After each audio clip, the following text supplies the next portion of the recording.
ஏந்திரி அஞ்சலி, ஏந்திரி, ஏந்திரி அஞ்சலி, ஏந்திரின்ற மாரி இந்த அம்மா ஏந்திரிம்மா சன்னு வந்துருச்சு, ஏந்திரிம்மா சன்னு வந்துருச்சுன்னு ஒரே அலப்பற காலையில 7:30க்கெல்லாம் எழுப்பிவுட்டா. மனுஷி ஒரு 1 மணி நேரம் சேர்த்து தூங்கக்கூடாதா?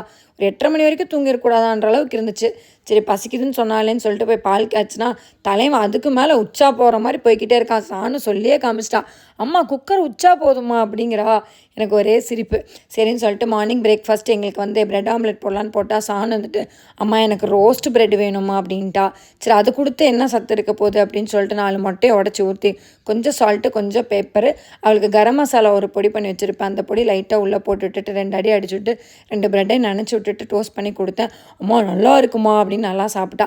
மத்தியானத்துக்கு என்ன லஞ்ச் வேணும் அப்படின்னு கேட்டா, ஒரு சிக்கன், ஒரு மீன் அந்த மாரி சொல்றான்லாம் கிடையாது. "தேங்காய் சாதம் வேணும் எனக்கு. ஒரு ஆள் லெமன் ரைஸ் வேணும்" அப்படி. "அட போங்கடா டேய்! போன வாரம் என்னன்னா புளி சாதம், இந்த வாரம் என்ன தேங்காய் சாதமாடா" அப்படின்னு சொல்லிட்டு சின்ன வெங்காயத்தில தேங்காய் சாதம் செஞ்சு குடுத்தேன். ஐயோ ராமா!